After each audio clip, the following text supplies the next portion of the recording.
শুধুমাত্র শারীরিক সম্পর্ক তৈরি করা ও বাচ্চার জন্ম দেওয়ার জন্য মানুষ সংসার করে না। সংসার একটা অভ্যেস, যা একসাথে থাকতে থাকতে গড়ে ওঠে। একে অপরের সাথে কথা বলতে বলতে, একে অপরকে সহ্য করতে করতে এই অভ্যেস গড়ে ওঠে। সংসার মানে হলো একসাথে থাকতে থাকতে একে অপরের গায়ের গন্ধটা আত্মস্থ করে নেওয়া। সংসার মানে হলো মানুষটা মুখের সামনে এসে দাঁড়ালেই মানুষটার মনের ভেতরে কী চলছে সেটা বুঝে ফেলা।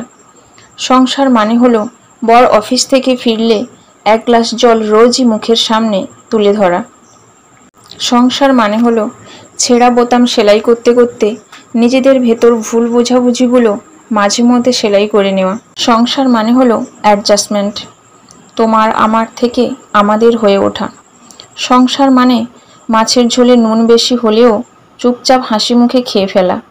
সংসার মানে হলো রোজই বিছানার উপর রাখা নিজের পার্টনারের ভেজা টাওয়ালটা মেলে দেওয়া। সংসার মানে হলো বিয়ের ডেট, একে অপরের জন্মদিনের তারিখ ভুলে গেলেও মানিয়ে নেওয়া। সংসার মানে গাঢ় নীল রং নিজের পছন্দ না হওয়া সত্ত্বেও পার্টনারের পছন্দ বলে একদিন নীল রঙের পাঞ্জাবিটা পরে ফেলা। আবার তেমনি শাড়ি পরতে একটুও ভালো না লাগলেও এক দুটো দিন নিজের পার্টনারের পছন্দকে গুরুত্ব দিয়ে একটা লাল টকটকে শাড়ি পরে পার্টনারের সামনে এসে দাঁড়ানো। সংসার হলো একটা প্রতিজ্ঞা, যার ভেতরে মান, অভিমান, রাগ, ক্ষোভ, দুঃখ, ব্যথা সবই থাকবে, কিন্তু দিনের শেষে একে অপরের মুখের সামনে ভাতের থালা তুলে দেওয়ার প্রতিজ্ঞাটা একে অপরকে করতে হবে। সংসার মানে হলো মাসের শেষে টাকা পয়সার হিসেব করতে করতে একটা দীর্ঘ নিঃশ্বাস ফেলে স্ত্রীকে জড়িয়ে ধরে বলা, আজ তোমার কোলে মাথা রেখে ঘুমাবো, আজ আমায় একটু ঘুম পাড়িয়ে দাও। সংসার মানে হলো মাঝরাতে বরকে ঘুম থেকে তুলে শিশির ভেজা রাস্তায় হাঁটতে যাওয়ার বায়না ধরা।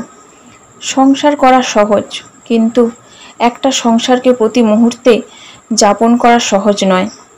সংসার মানে হাজারো ব্যস্ততার মধ্যেও একবার অন্তত ফোন করে জিজ্ঞাসা করা, খেয়েছো?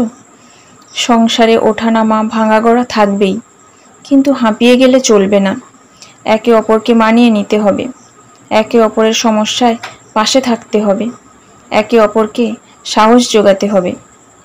সংসারে কেউ কারোর থেকে ছোট বা বড় হয় না, দুজনেই দুজনের পরিপূরক হয়। তাই সংসার করতে গেলে একে অপরকে সম্মান ও শ্রদ্ধা করা বড্ড জরুরি।